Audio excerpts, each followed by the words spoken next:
everyone, this is Ranger Daniel in what I like to call the digital version of Katmai National Park. We're up here on the Alaskan Peninsula and I'm joined by Ranger David. What's up, guys? We're going to be talking about bears and salmon and a bunch of other stuff. We're here at the Brooks River Falls, like I said, in Katmai National Park. This is a big national park in a remote corner of Alaska, and every now and then we have rangers hop on these live webcams provided by Explorer.org, and we do a little narration, a little interpretation, talk about what we're seeing, and talk about the bears. So, Ranger Dave, the first thing I know everyone's going to want to know is what bear that is. I mean, but the light isn't great, and the bears are really changing right now because they're getting so fat and they're getting ready for winter. Is it even possible? Can we even guess at what bear that might be? Yeah, at first glance, it's really tough to tell. Like you said, they're changing a lot right now. They're growing in that winter coat, covers up a lot of the scars that we used to use to identify them. They're bigger, so their faces even look a little bit different at times because they put on so much weight.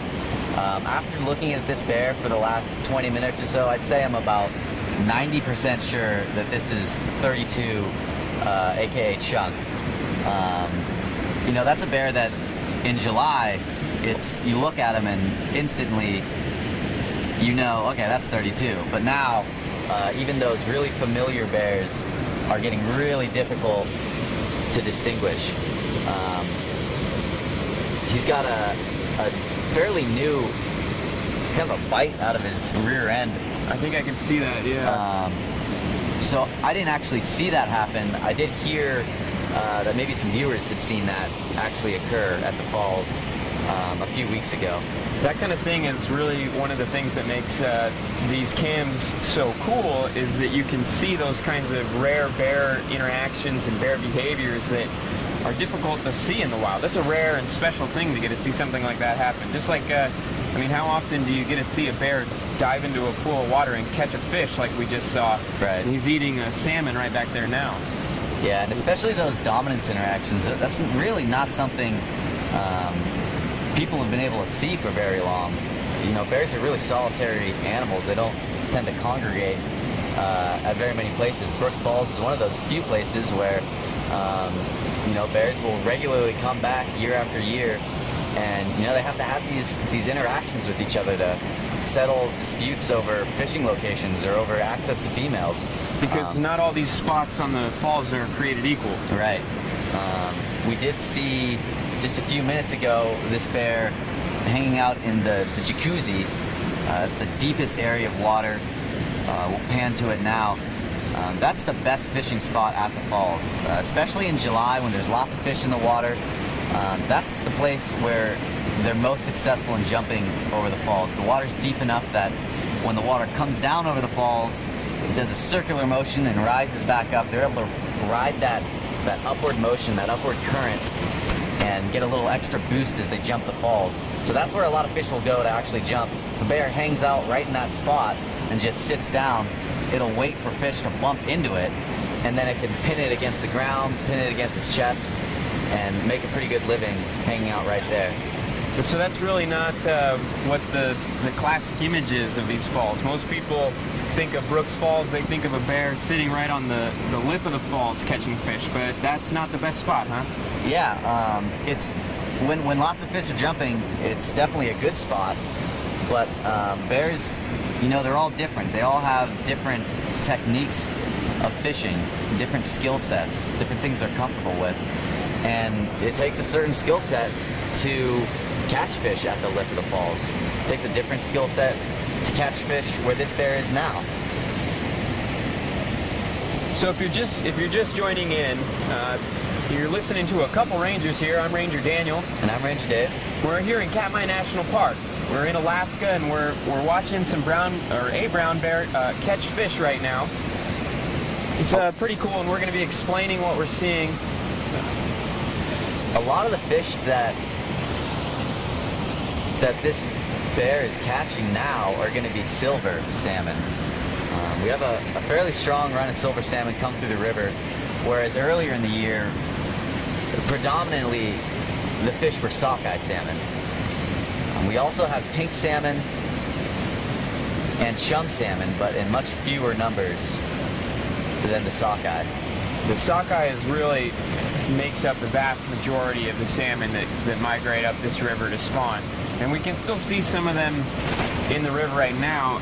It probably won't translate very well onto the camera, but you can look in the water and see some red, some flashes of red down there. Those are the sockeye salmon. They turn red as they get closer and closer to their spawning. Whereas the silvers that this bear is likely eating now are still a nice silver color. And they'll turn, you know, kind of a deep purple tint, but they don't get nearly as red as the sockeye salmon. So if you see a real red fish swimming through the water, you can bet that's a sockeye salmon. So why would this bear prefer the silvers to the sockeyes right now, you think? Well, they're gonna be, there's quite a few of them now, so there's just a higher chance that he'll be catching a silver salmon than maybe a few weeks ago. Whereas the sockeye are starting to thin out a little bit. We're not seeing so many. Yeah, I mean, they're still there. He still certainly might catch some sockeye salmon and eat them. But a lot of the sockeyes right now, they're in their spawning stage. They're all red. They've used up most of their fat stores to get to where they are now.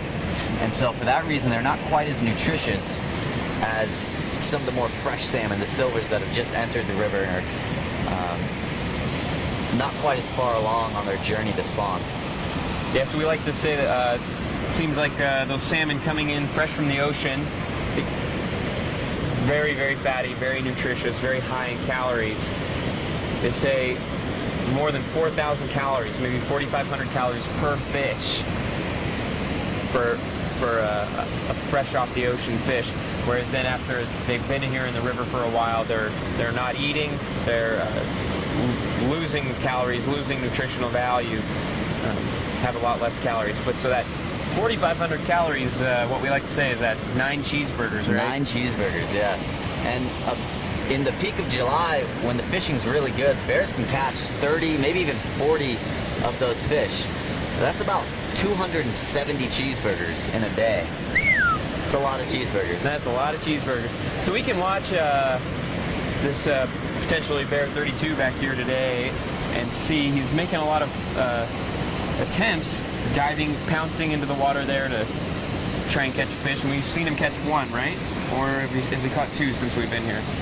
Well, I've seen him catch 1, but you know, we've been setting up the camera and yeah. So we'll go with 1, and we'll maybe try and keep track of that as we go along. Definitely. And so if you're wondering, you know, how are you identifying these bears? And like we said before, it's really tough right now. They're going through a lot of changes.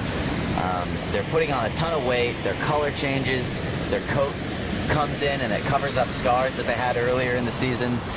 And they're always getting new scars, getting into, you know, altercations with other bears. But the way we tell, there's some physical characteristics and there's some behavioral tendencies that we can look at and narrow things down and try to get a pretty good ID of the bears. One of the things that we're looking at with this bear is his ear shape. 32, if this is indeed 32, 32 has really kind of sharp ears, really pretty pointed, and they're blonde tipped, dark on the rest of his body and kind of blonde tipped ears. He's also got some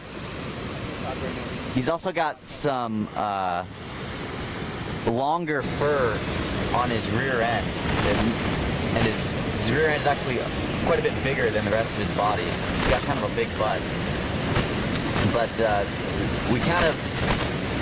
I kind of like to call his rear end, the way it's got longer hair there, like it looks like he's wearing fleece pants. Fleece pants, I like that.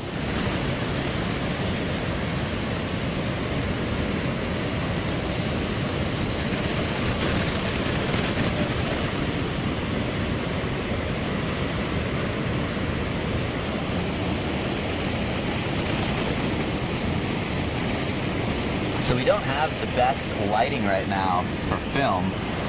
It's pretty bright out a lot of reflection on the water, but it's an absolutely beautiful day out Really here. beautiful. I'm actually a little bit worried about getting sunburned standing here this morning. I didn't think I'd ever get a sunburn coming to Alaska, No, but I've yeah. gotten two now. Oh, really? Yeah. Yeah, those are special days when the sun's that bright. It doesn't happen very often here. So if you check out any of the other cams along the river, or especially the dumpling cam, if that's going right now, you'll probably see some really amazing views. It's just an absolutely gorgeous day. We don't get very many sunny days in the Katmai area. They say about 20% of the days are clear and sunny, so this is really a treat right now. Yeah, they say we have a notoriously miserable climate here in Katmai. We're on the Alaskan Peninsula, and it wedges us between the Bering Sea and then the lower part of the Pacific Ocean there, and we just so easily get storms coming from either direction, and they just get stuck on the mountains around here. But yeah, so if you're watching us on Facebook Live, you should know that you can go to explore.org, and there's a handful of other cameras that we have here in Katmai National Park that show you some other perspectives besides the one you're getting right now. And one of those is up on a mountain up above us. And actually, just because we can, let's turn the camera over there and look at it. We can't see where the actual camera is from this perspective, but it's just right up on the mountain there. And it looks down on Brooks Camp here and gives you an overview of the whole area. You can see the fall colors are already coming in here a little bit here in Katmai. The seasons are moving quickly here. Yeah, that cam will give you some really great views of the whole area, you know, places that you can't see on the other cams. It's a good one to watch at sunrise and sunset especially. Definitely. We also have an occasional underwater camera that you can get some great shots of bears swimming and snorkeling around looking for fish, or you can actually see migrating fish going up the river as well, and that can be really cool. There's also some cameras just looking out over the lower river area. This is a short river. We're about halfway up it here at the falls. It goes about maybe a mile and a half upstream to another big lake, and then a mile and a half downstream to a big lake, maybe even less. And just in that short lake, short river, we get on average about 300,000 sockeye salmon swim through here every single year. Yeah, so we should. That's really what makes all this happen. And so we're going to be seeing things transition here a little bit. So far this summer, most of the action has been, the bear action anyway, has been right here at the falls. We have a lot of fish jumping up the falls. We have a lot of bears congregating around the falls and catching fish. But that's going to be changing in the coming weeks, right? Mm-hmm. That's right. As the fish spawn and where they spawn, a lot of them will swim, you know, up the river, up into Lake Brooks, and there's some small tributary creeks that run into Lake Brooks. That's where a lot of the sockeye salmon are spawning.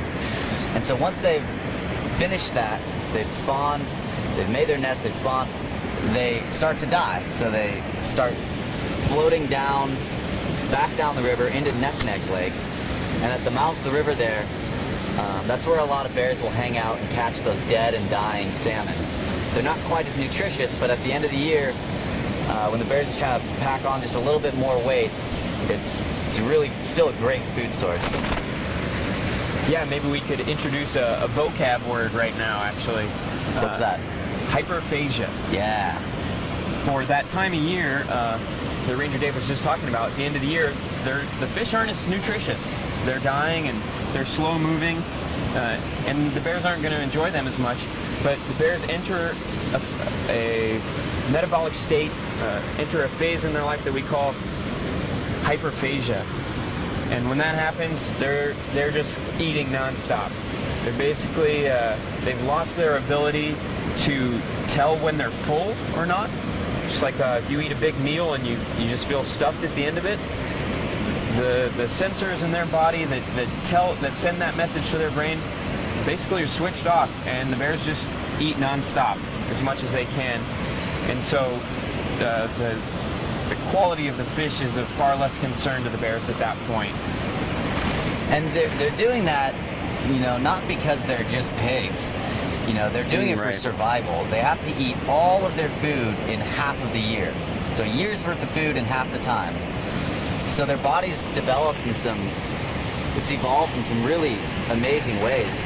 You know, you or I, we couldn't eat a year's worth of food in 6 months. We'd get heart disease or Absolutely not, diabetes yeah. or something bad our stomachs would probably burst. And then again, in the winter, but- we couldn't not eat for a whole winter. Not Right. to mention not defecate or urinate or really move very much even.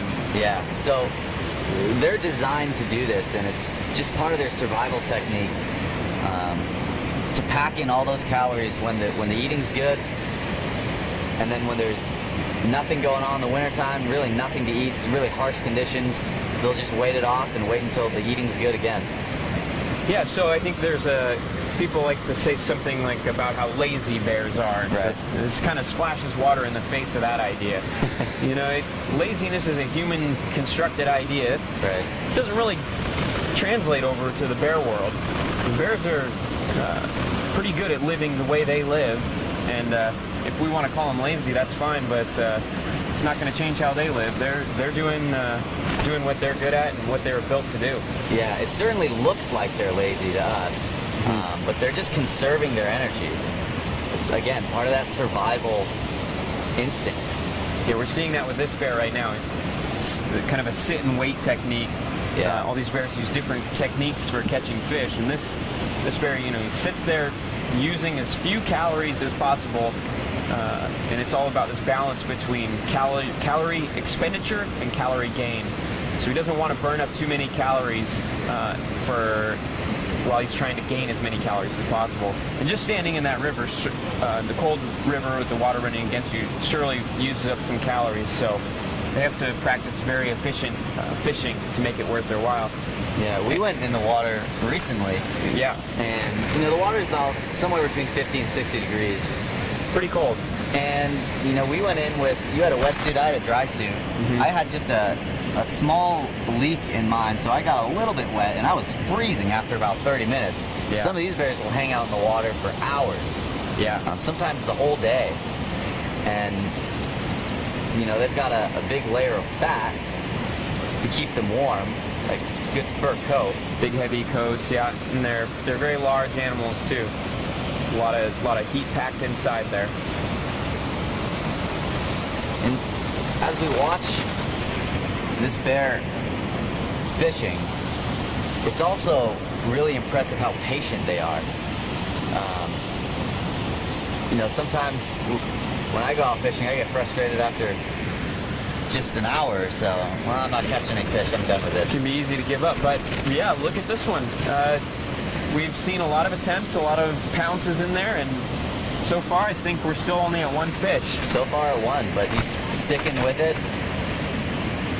He knows that if he puts the time in, he's probably going to get rewarded with some good calories.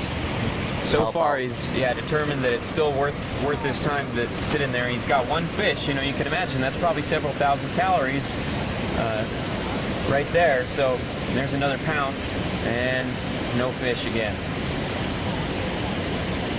This bear is also, I've noticed, he also has some small scarring on his left rear leg. So that's another thing to look out for. There we go.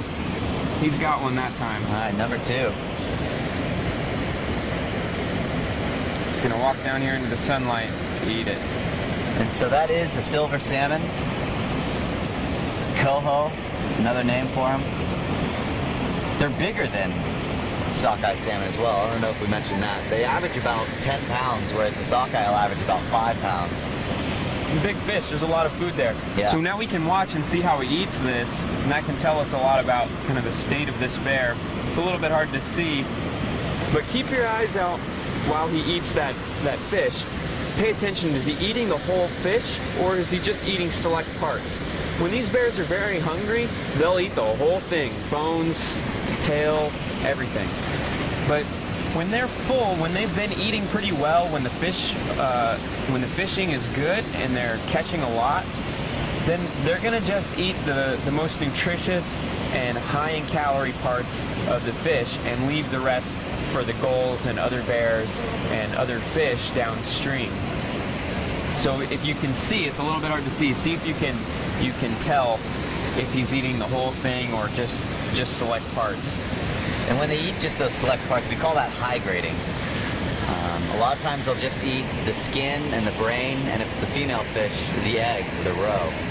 Those are the highest fat content parts of the fish. And so it makes sense to, if you can catch a whole bunch of them, don't waste any stomach space with the meat. Just pack on just that almost pure fat. Yeah, I'll say I've eaten a lot of salmon this summer too, and the flavor is really in the skin. Yeah. I think they've got something right. Yeah, that salmon belly. Yeah. It's delicious. Yep. I haven't tried the brains yet. Yeah, I don't think I'll do that. Or the roe. I like sushi, but I don't know. I'm not a bear. Yeah. And so some of these bears, you'll watch them eat, and they've got it down to almost an art. They're pretty efficient in how they strip away those high-calorie parts of the fish. You'll see them, take one bite from the head, eat the brain, and then from the back of the fish, strip all the skin off in one bite, and then if there's eggs, bite the eggs out, and then send it on down the river. And it can only take a few seconds sometimes for them to eat all their favorite parts. But this one, he's taking a little bit more time, so he might be eating a few bites of other parts of the fish just because the fishing is slow. But can't imagine that this bear is really all that hungry right now, because he's just coming off a pretty successful long season of good salmon running, and he's looking pretty plump. Yeah. So we're at about 30 minutes. We'll see where we're at in an hour. If we have enough battery time, we'll try to go a little longer if we can. But we're about halfway through, so we'll just reintroduce ourselves. My name's David. I'm Daniel. And we're rangers at Katmai National Park. We're watching wild brown bears, fishing for salmon. We're doing what we call a play-by-play. So if you're not familiar with that setup, we're just basically narrating what we see happen in front of us. We're not necessarily going to be able to get into the chat and answer your individual questions. When we do our live chats, that's the time where we'll ask for your questions and we'll try to answer as many of those as possible.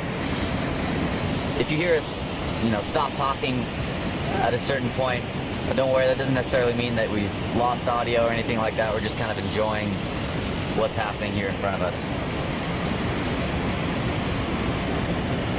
So yeah, if you're watching on Facebook Live, you should know that this feed is provided by Explorer.org, and that there's other cameras around this area that you can check out to get other perspectives of these bears and of the fish here and of the landscape as well. And that if you do have questions, writing them in the comments on Explorer.org is a great way to get your questions answered. Either we'll hop on there and answer your questions, or one of the other cam viewers can answer them. There's a great view of that bear. So you can see those gulls trailing behind, hoping to get some leftovers. And it looks like they probably will. It didn't look like he ate quite all of the fish. Yeah, should we zoom in on that? Looked like he was doing some pretty good high grading there. Yep. And it's another demonstration of how strong these animals are. When they rip the skin off, that's not something that you or I could do so easily. Oh, no. It would take a lot of time and a lot of effort to try to rip the skin off of the flesh of a fish. They do it, and it just looks like they're moving their paws through air or through butter. It's incredible how easy it is for them.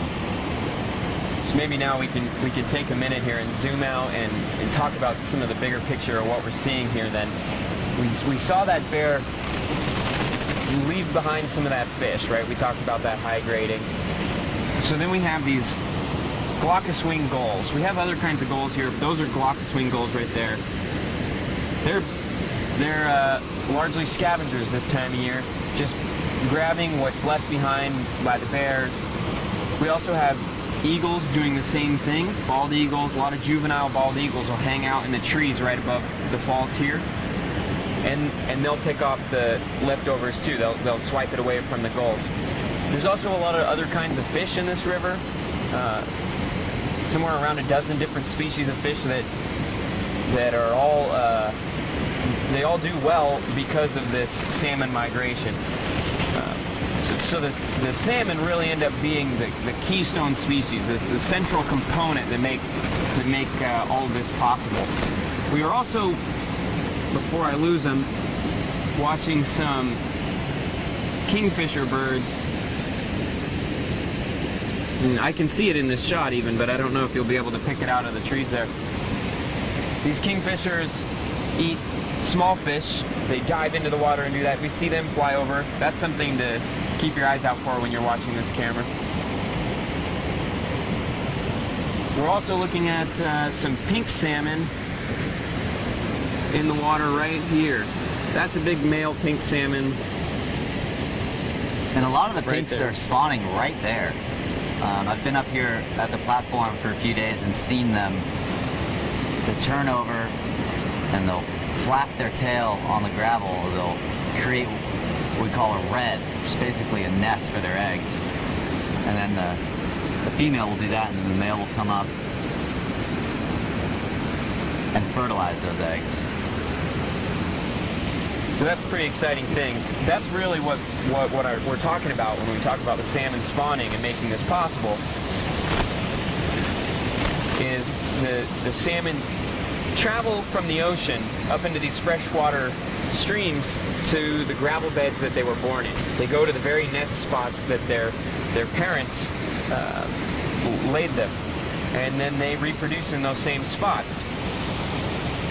And that brings a tremendous amount of nutrients and energy from the ocean inland to these freshwater streams and makes all this abundant life possible. It allows the bears to live so close to each other here, it allows the bears to be so big, and it allows so many other kinds of birds and fish to live in the area as well.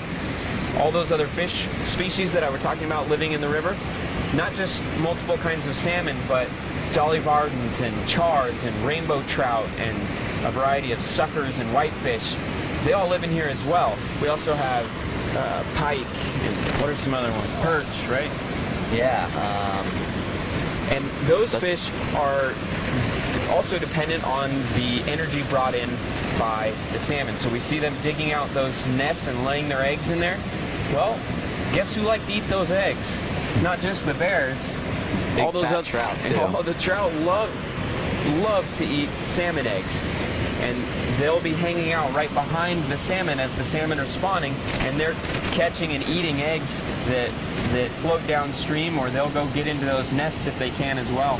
And they'll feast on those eggs, and we end up having some really large trophy rainbow trout in this river because of that. And it's interesting to see, you know, that in some ways the trout are like the bears. They get fat over the summer too. In the wintertime, they go into kind of a state of dormancy. They don't necessarily hibernate. They're still active. But there's a lot less to eat. There's a lot less to eat, and because of that, they get smaller. They thin out. And then, you know, in the summertime, they have this amazing food source, all these salmon eggs, and then after the salmon spawn and they start to break up the salmon flesh that floats down the river, they'll eat that too. And so they'll fatten up just like the bears during the summertime. One other interesting way that the salmon are invigorating this landscape and connecting everything here is that when these bears take the salmon up onto the shore to eat it, or an eagle takes a salmon carcass up into the trees to eat it, or the old spawned out carcass of a salmon gets washed up onto the shore, those calories and nutrients and minerals that are inside that salmon, that the salmon gained from eating small organisms in the ocean for several years, all those nutrients, that nitrogen, that gets absorbed and broken down by fungus and plants and absorbed into the soil and into the earth. And they've found nitrogen traces in trees that can be traced to sockeye salmon in this area. So even the trees are connected to the salmon. Really shows the interconnectivity of this whole place. And then even to take it a step further, really full circle relationship. When the salmon die, and all those nutrients are now in the water, in the land, it allows little bugs, little larvae, little zooplankton to really thrive.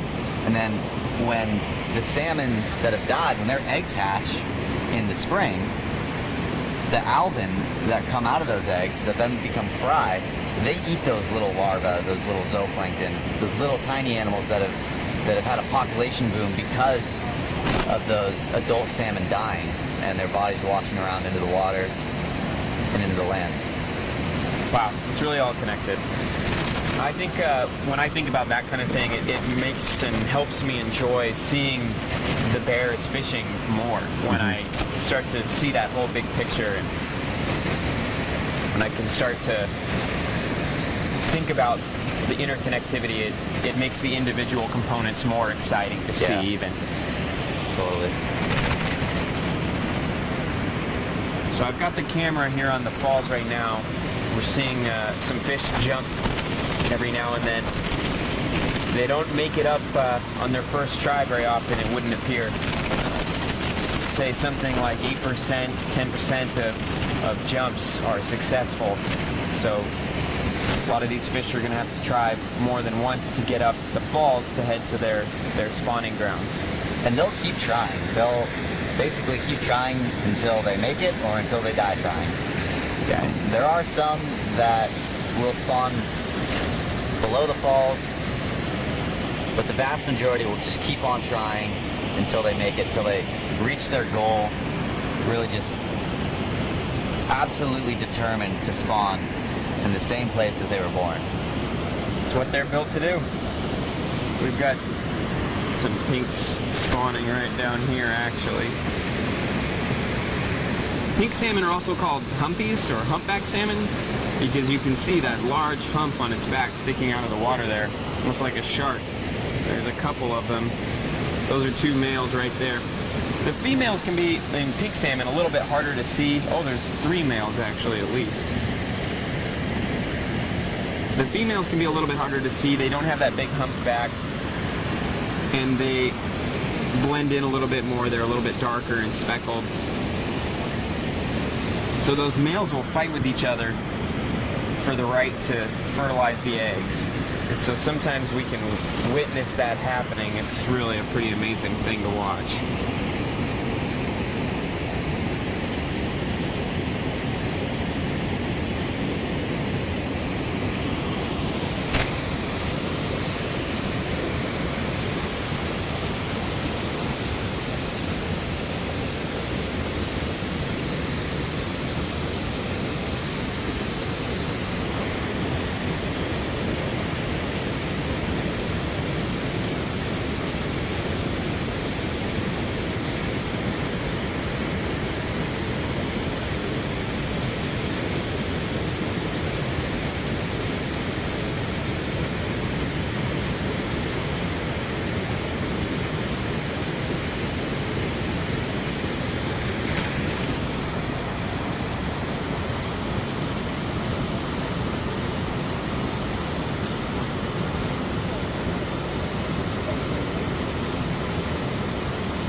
The bear that we're looking at now, which again, if you're just joining us late, I believe is 32.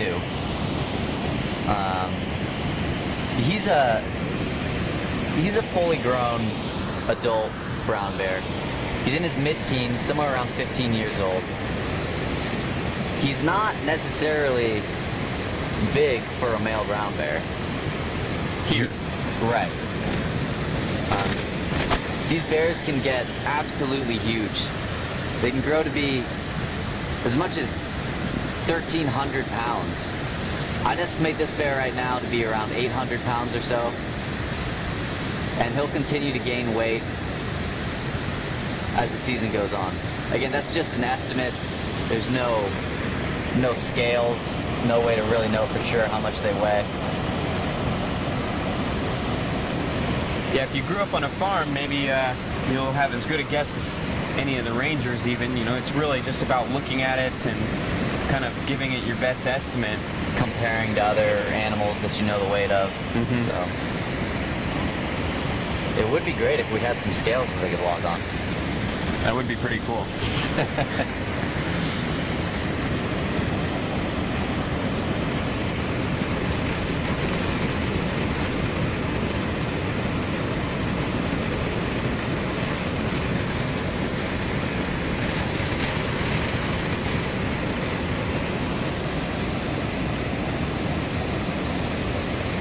It's probably worth mentioning that during August, generally, we don't see a whole lot of bears fishing the falls. You might see one, maybe two, every once in a while, but we've seen pretty constantly. We've seen a bear, or as much as 4 bears that I've seen up here in August, all fishing at once. That's really not typical. We've had a pretty large salmon run, and it's been quite a long salmon run. During July, we saw a pretty even spacing of fish coming up the river. It wasn't these, I mean, there were pulses of fish, but it wasn't so much as what it's been like in years past as it's been described to me. In years past, what I've been told is that there have been more defined pulses. You'd see hundreds of fish jumping one day, and then the next day, you know, 10 fish per minute, hundreds of fish per minute, then 10 fish per minute in different days. And that's more like what we saw at the beginning of August, where Right. you'd see, as opposed to July, which was more of a constant, less vigorous, steady stream. Right. And so because of that, during July, we didn't necessarily see a whole lot of days where there would be just bears stacked up at the falls. When there's so many fish jumping, there's so many fish present, the bears can fill up, and then they have to go sleep it off. They can only eat so many fish. So they can catch as many as they can eat fairly quickly, and then they can move on. So because of that, we didn't see quite as many bears stack up all at once at the falls. We still saw just about the same number of bears using the falls area as we have in the last year or two, but not as much all at once. And now in August, we're still seeing some sockeye salmon. Even at the end of August, we're still seeing some sockeye salmon coming through the falls, which is not historically normal from what we've been told. So maybe you've been watching the cams on and off fall, summer here, and you've wondered, you know, why we're not seeing so many bears right now, or you've been maybe you've just been told, hey, you can see a ton of bears on these cams, go check it out, and you tuned in today and you say, well, why is there only one bear? I'll say that what we're seeing right now is very normal. These bears are following a fairly predictable pattern of activity every summer that they've learned from years of experience and from their mothers and from instinct. And it has to do with just following the best food source that is predictable. So that means in the early season, in May and June, they're foraging. They're eating roots and grasses and the shoots of plants starting to grow. They're maybe scavenging carcasses of winter-killed caribou or moose calves, things like that. Maybe digging up ground squirrels. Then in July, it's all about the fish, as we've been describing. And they're fishing from dawn till dusk. Then in August, things change up again, right? Yeah, in August, generally the salmon will have moved through the Brooks River, over the falls, into Lake Brooks, and into those small tributary streams around this area. And in those places, it's much easier to catch the fish because the water is more shallow. They can pounce on them and pin them to the ground. Smaller area for the fish to maneuver around. So a lot of times in August, that's where the bears will be. They'll be fishing in those small streams. And then, like we said, in September, those fish will spawn, their life cycle is complete, and they'll start dying, and they'll be washed down the river, back into Brooks River, back towards Neck Lake. And that's where the bears will follow them again to continue to feed on them. So in September, we won't see so many bears here at the falls. We'll see them at the lower river where the water is slower and deeper, and those fish will just be sitting in those pools, and the bears will attempt to catch them like fish in a barrel. Yeah. They'll be swimming around and diving down in that deep water. I'll also add that some of these bears are spending August in areas where the berries are growing thick. That's right. We have a very great crop of blueberries and crowberries this year, and there's a handful of other berries that the bears eat. And so some of the bears, we see a lot of the sows and cubs do this, will go up on the hills, they'll go to other areas where the berries are growing really thick, and they'll take a break from salmon, and they'll just go to town on those berries for a while before returning to the river in September to eat the spawned out salmon. And kind of an added bonus of eating those berries is you can disperse from other bears. You're not forced to be in this small area and have to interact with other, sometimes aggressive male bears. It can be a dangerous thing to fish this river if you're a bear, right, or if you're a human, I suppose. Right. Bears are solitary creatures. They don't like to congregate so close to each other. The only time you see bears come so close to each other and live in such close proximity is around concentrated food sources. Here, the concentrated food source is the salmon, but there are other concentrated food sources that bears have used. They use around North America, around the world, and throughout history. Certain chapters of history around North America saw a lot of bear feeding and just open garbage dumps where bears would congregate. Just how they congregate here on the river, they would have social hierarchies, and they would compete for the best garbage spots, and they would tolerate close proximity of each other because they were at a concentrated food source, a garbage dump. Very similar in the way that the bears would respond to the food source. In parts of the Rocky Mountains in the lower 48, oh, he's got another fish. So that's 3, right? Yep. Yep, this is 3. In parts of the Rocky Mountains, we see bears congregate around moths, actually. Moths will migrate up into the mountains and reproduce under these boulders and rocks in the mountains, and you'll see bears congregate close together around those areas and once again tolerate each other for a time period while the eating is good. But in general, they're solitary creatures. They would really rather do their own thing. So right now, this bear is getting the best of both worlds. He's able to fish just by himself. He doesn't have to contend with any other bears right now. And he's getting an awesome food source, the salmon. And this is, again, I just looked through my binoculars, another silver salmon.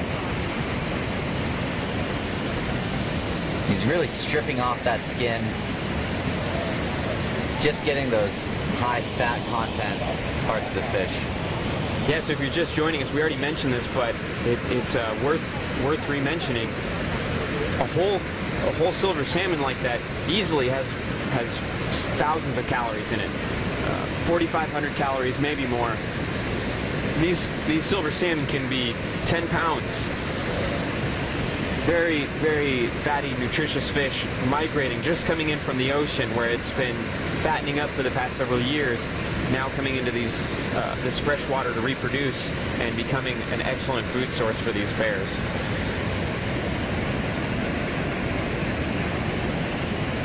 And we'll likely see this bear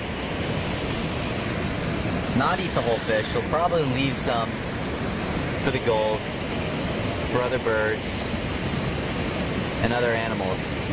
And really, none of it gets wasted. It all goes back into the ecosystem some form or another.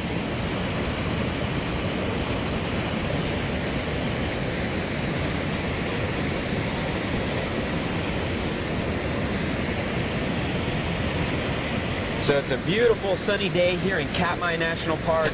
This is Ranger Daniel and Ranger Dave here. We're talking about bears and salmon and ecology in this river and all kinds of cool stuff. And we're watching this beautiful brown bear eat a silver salmon and the scraps being left behind for birds and other fish. It's not typically this nice of weather out. I had to take off my jacket. I'm warming up.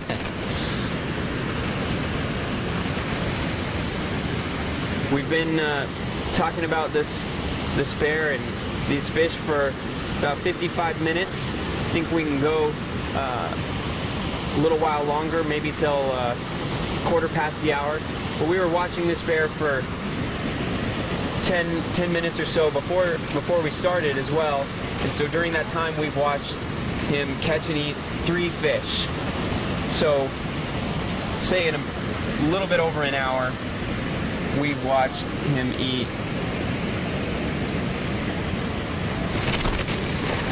maybe close to 10,000 calories worth of fish. Can you imagine trying to eat 10,000 calories in an hour? I would have a hard time eating that many calories in a day. Yeah, so sometimes you can watch a bear and you can see only 3 fish in an hour. That doesn't seem very productive. Well, when you consider that this bear is already pretty fat, looking pretty healthy, 3,000 or 10,000 calories in an hour, that's pretty productive. Yeah. It's not as productive as they are in early July, but it's plenty productive to live a healthy life. And for us to eat a full silver salmon fillet or a full sockeye salmon fillet with the skin on, that would be a belly bursting meal. Oh man. Just one. I don't think I could do it. Yeah. So if you go to your store and you see your local grocery store and you see wild sockeye salmon, chances are it's from this very area here. Right. This is the most productive sockeye salmon fishery in the world. There's Bristol Bay, which is where these salmon are coming from. And so go to your store, take a look at that wild salmon and pick it up and see how just try and imagine how quickly you could eat that whole thing by yourself. And they eat it in just a matter of a minute or two. That was 90 seconds. Yeah.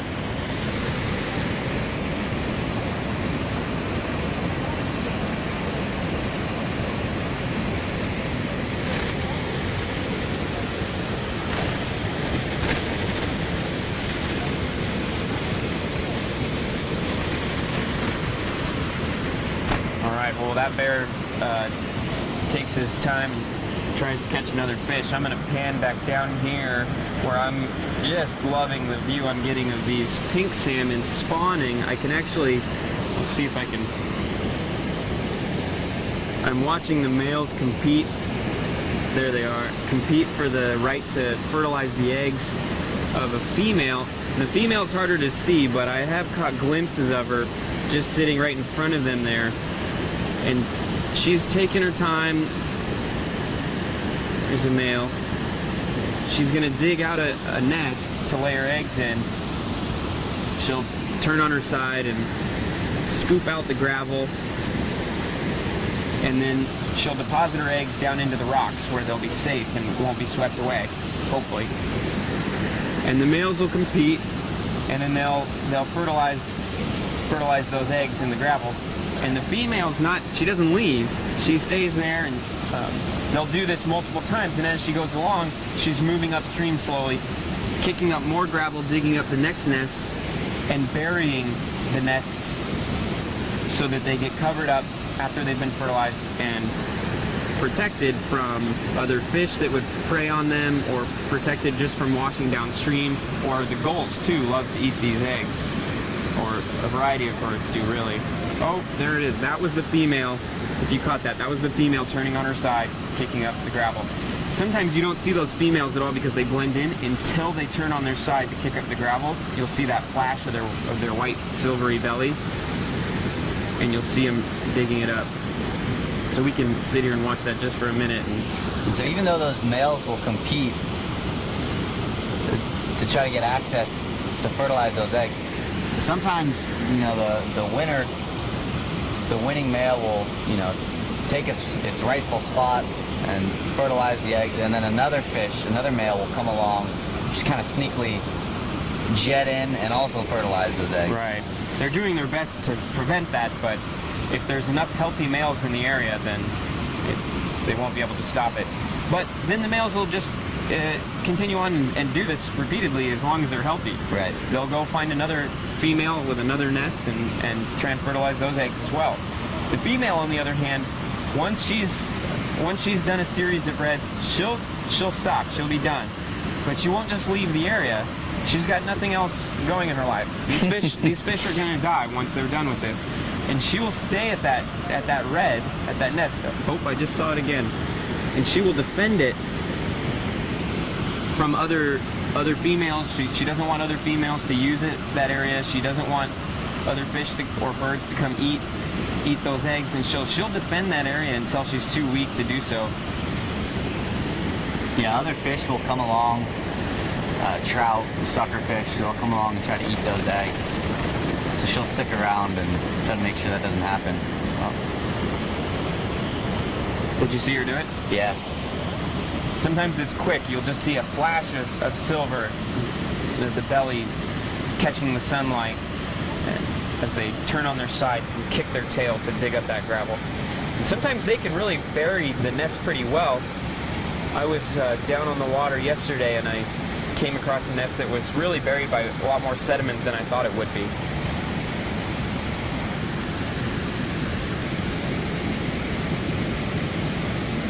So you'll watch these male salmon fight each other, and they'll over time get pretty beat up as the season goes along. You'll see some of them with their fins bitten off and really just stubs of fins left after a season of competing with each other.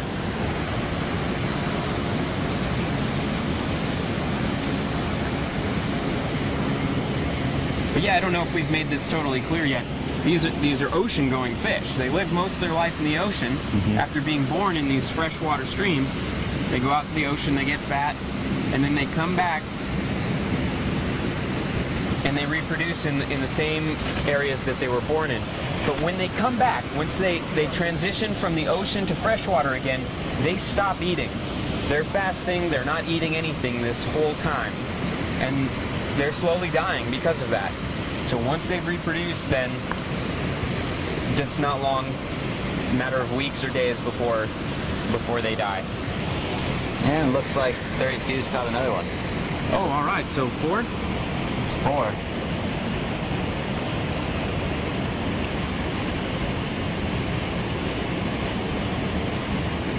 We can watch and see how long it takes him to eat this. Oh, nice. Here, we're going to time it.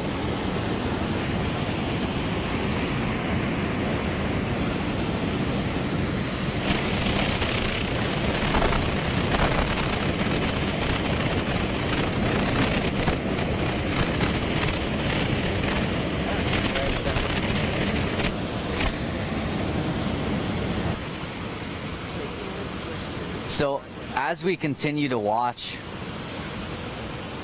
I'm becoming more and more sure that this is 32. And the way he moves around, his choice of fishing spots, again, those pointy, blonde-tipped ears, and his fleece pants, those are all the indications.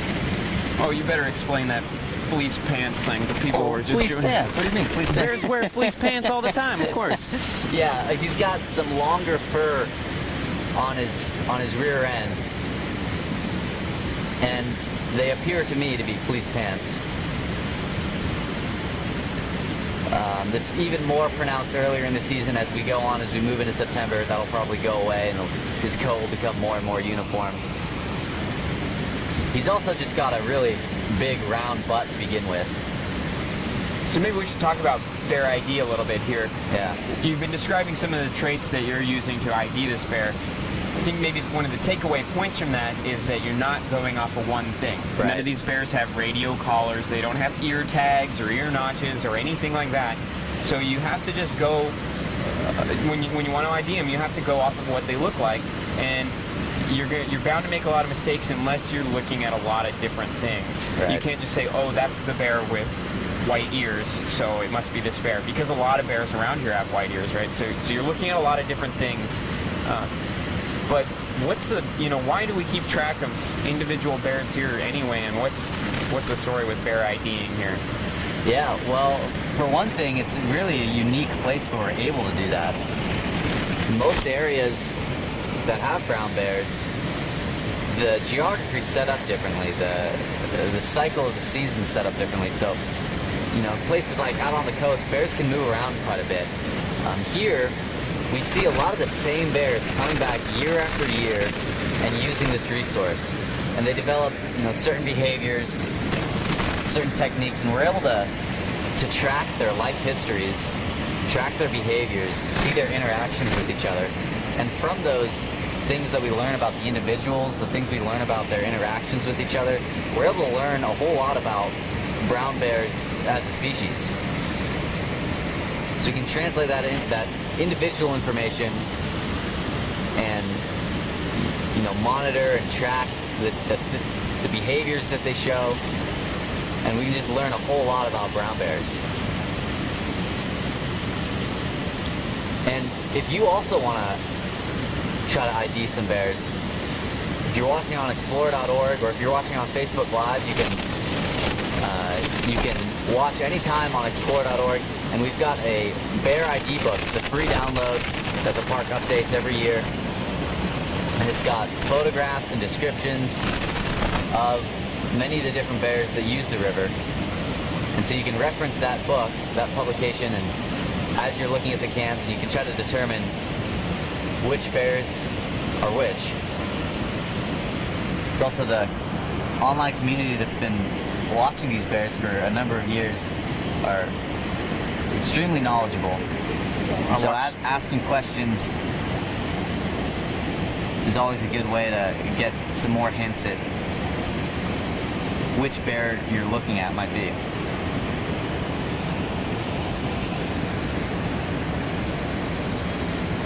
So, what was that about? Like 1 minute, 20 seconds, I think. Maybe I looked wrong. What did you have? I had, I think, 4 or 5 minutes. Well, I think I might have pressed the wrong button. Time is flying when you're having fun, huh? But pretty quick for a 10-pound fish. Yeah.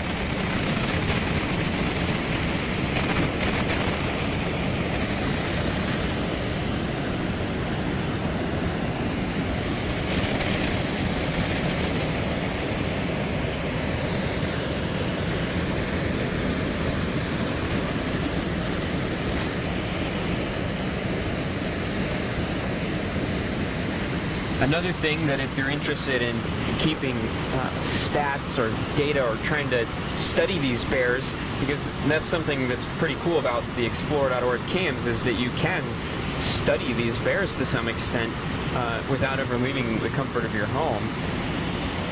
You can measure the successfulness of the fishing.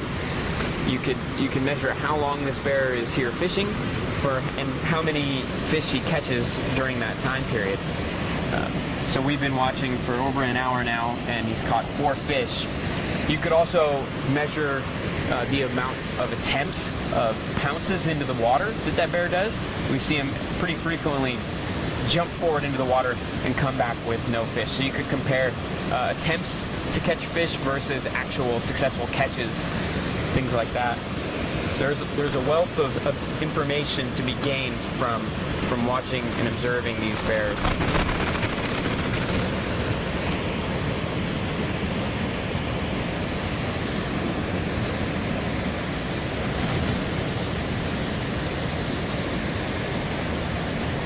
Oh, he's got another one. Quick.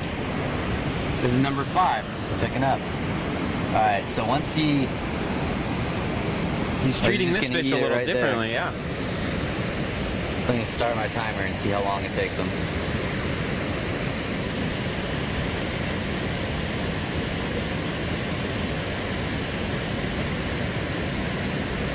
And by the time I brought my binoculars up to my face to try to see what kind of fish it was, he's already torn the skin off. Yeah, maybe some of the viewers caught a better glimpse of that than we did, but it did sort of seem like a different fish that time. It seemed smaller. It does seem smaller, yeah. Hard to say, though. The flesh is also white, or very much less red, so probably not a silver or a sockeye, unless it's a spawned out sockeye, which we probably would have seen from the red skin when he caught it.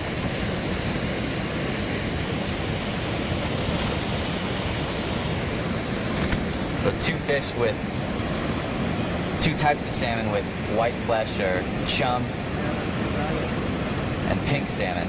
They have a lighter flesh, more of a light pink or white than a red or orange color, like the sockeye and the silver have. Yeah, so I would maybe throw a guess out there that might have been a pink salmon. Mm-hmm. But that said, I have seen a lot of bears catch pink salmon, take one bite, or just hold them in their mouths for a second and then drop them. Have you seen that as well? I haven't seen that for pink salmon in particular. I've definitely seen bears do that. So done. 1 minute and 35 seconds. He certainly didn't eat the whole fish. That one went quick. Yeah.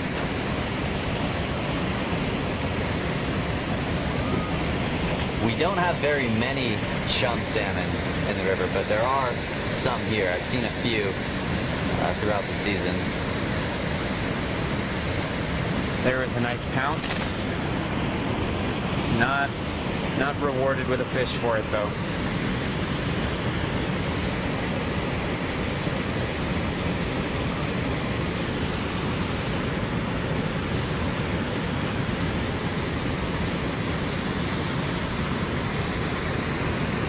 Here's something we should talk about, though, is hibernation. Why are these bears eating so much fish right now? Why does he need to eat 5 fish in an hour and a half? Well, they're available. In the wintertime, there won't be any salmon to eat. There won't be any berries to eat. There'll be very few animals that they can prey on. So hibernation is not really about toughing out cold weather. Bears are good at cold weather. Yeah, they're fine in the cold. It's really about the availability of food. If they're an animal and they want to live here in the winter, they need to either find a way to eat or survive through a winter when there's not food available. Humans who have lived here for thousands of years have got around this issue by depending on whales and other food sources that don't leave, but also by storing food through the winter. The bears don't store food. So they have to eat. Oh, and there's another fish. They really picking it up. Have to eat enough to just survive through the winter. And they're uniquely adapted to do this with something that they do called hibernation. That's really the key to their survival in this harsh environment. You might not seem like a harsh environment today with the beautiful sun shining and the blue sky, but like we said earlier, this place has a notoriously miserable climate, and the winters are tough, and there's not much food available. So the bears hibernate through the winter. And it looks like, he ate that smaller fish that looked like it wasn't a silver or a sockeye salmon. So probably a pink, maybe a chum salmon. That smaller fish that he ate a moment ago, he didn't even bother taking it to the shore to eat. Yeah. He just took a couple bites, took some skin off, and let the rest go. And this bigger fish, this is also a silver salmon that he's eating now. He's going to take his time a little more, try to get some more nutrition out of it. Pretty interesting to observe that kind of thing here. It's pretty cool. So, what time of year are these bears going to hibernate? And what's triggering that? Well, it's not weather, like we've been saying. It's really about the availability of food. So if they're able to continue to find food, to find fish carcasses, or hunt for mammals, or to eat berries late into the season, they'll continue to do so. Yep. but usually sometime in November they stop being able to do that. Yeah, and you know, all bear populations are a little different. Bears over in Kodiak, some of them, if they have access to food through the winter, they just won't hibernate. Bears that are in captivity, that, you know, they don't have to worry about the cycles of the season bringing food or food not being available. You know, bears in zoos, they don't really hibernate. They might go into a state of kind of inactivity. They might not be as active. They might be a little lethargic in the wintertime. Because biologically they're used to hibernating. That would be kind of the leftover, residual, kind of instinctual period of lethargy. But exactly. Yeah, but if they have food, they will not hibernate. So we used to have bears in California. Brown bears used to live in California. There used to be a lot of them. They used to eat salmon just like this. You can imagine, if you know a nice waterfall in California, imagine the salmon that historically would run up those rivers in abundance, just like here. We had a terrific salmon run in California, and we had a lot of brown bears living in California as well. But both the salmon and the brown bears have been more or less entirely extirpated from California, and so we don't have that. But because the climate was so good, there was food sources year-round. Those bears were huge, and they didn't hibernate. They didn't need to. And so here, this big bear is probably going to go into hibernation sometime toward the end of November, depending on how the rest of the food season goes for him. Maybe it'll take till December before he goes into hibernation. So what'll it look like once he goes into hibernation, though? Well, it'll be very fat. These bears can put on 1 to 2 pounds a day over the summertime. This bear in particular, by the time he hibernates, he's probably going to be pushing, 900, maybe 1,000 pounds. He's going to be really, really fat. He's going to be moving pretty slow, conserving that energy. And we're already starting to see them change. Their coats get darker and thicker for the winter cold. So what he'll do is he'll go climb up onto a mountain, onto a hill, somewhere with a slope that has a nice angle to it that will accumulate enough snow to cover the mouth of the den he digs and insulate him somewhere that'll stay cold, where the ground will stay frozen and won't thaw out. And he will dig a den. You see that big shoulder hump on brown bears? Maybe you know this. When you want to tell a brown bear or a grizzly bear from a black bear, the best way is by that nice big shoulder hump. Black bears don't have that big shoulder hump. What that shoulder hump is it's muscle, and it's for digging. And one of the big things these bears dig is their dens every fall. So it probably takes less than an afternoon for a big bear like this to dig out a den for the winter, because it's not a big thing that they're digging. Yeah, really just big enough to fit their big fat bodies inside. Yeah. So depending on the size of the bear. So they dig that out real quick, crawl in there. Frequently there'll be bedding, but not always. Bedding left in there to help insulate it. Looks like you got another one. Oh, wow. I'm losing track. 6, right? I think that's 7. Oh, man. But he's... if we count the small one that he ate. Looks like he's going to eat this one over here as well. Yeah. And this is another silver.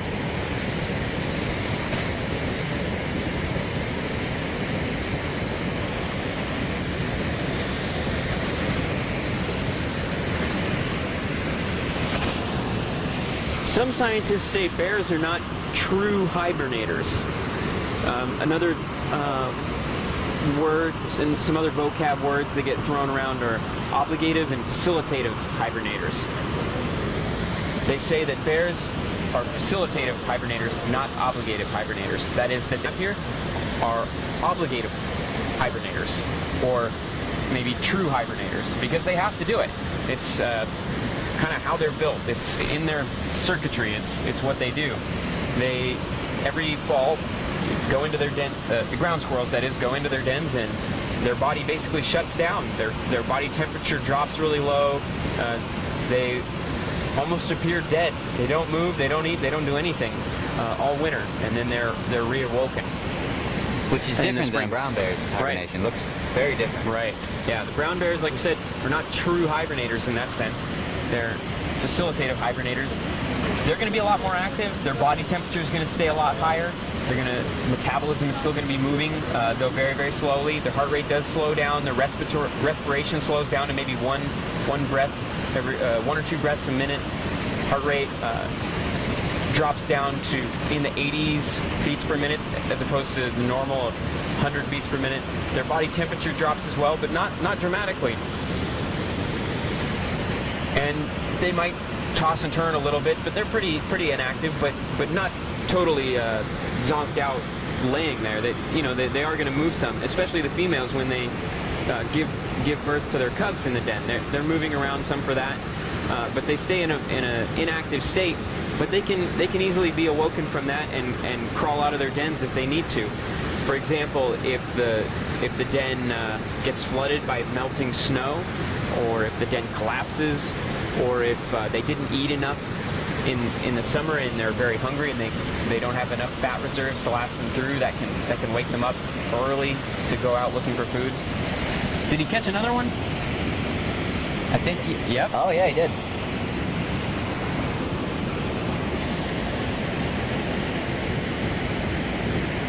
Another big old silver.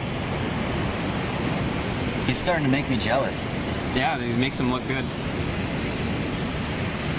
So that's 7 or 8. Starting to lose count already. Yeah. There, I can see him really peeling the fatty skin off of that. Yeah, have you caught a silver yet, David? I have not caught a silver yet. I've only tried once. So I think if this weather stays with us, maybe give it another shot tonight. Give it another go, yeah. The silver run we have here is not, the run of silver salmon is not as thick and productive as the sockeye, so for the humans at any rate, they can be a little bit harder to catch. Although they will strike at things. They're a little more aggressive. Yeah, the sockeye salmon, they pretty much just ignore anything that's between them and their spawning grounds. The silver salmon they'll get a little aggressive if you dangle something in front of their face. Like we said, the salmon aren't eating when they're moving up these freshwater streams, so right. You can make catching them hard. Right.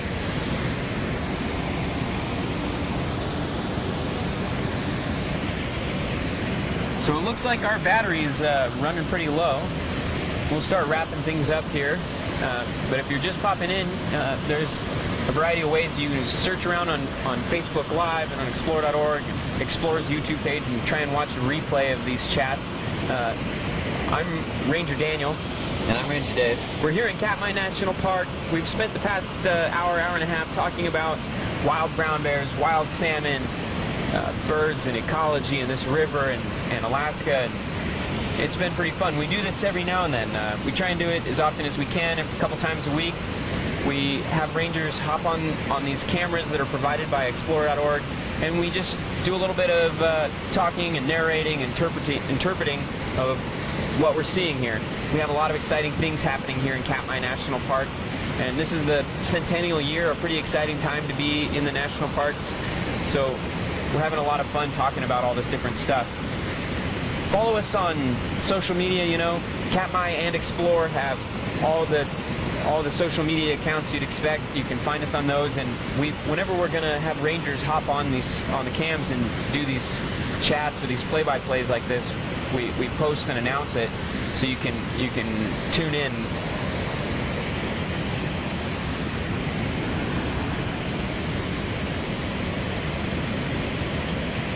So we'll sign off for now. We hope you guys can keep watching on Explore. There's cams all along the river. Check them all out. There's lots of cool stuff to see. So we'll sign off for now, and we'll let you know when we can hang out again next time. All right. Thanks for watching.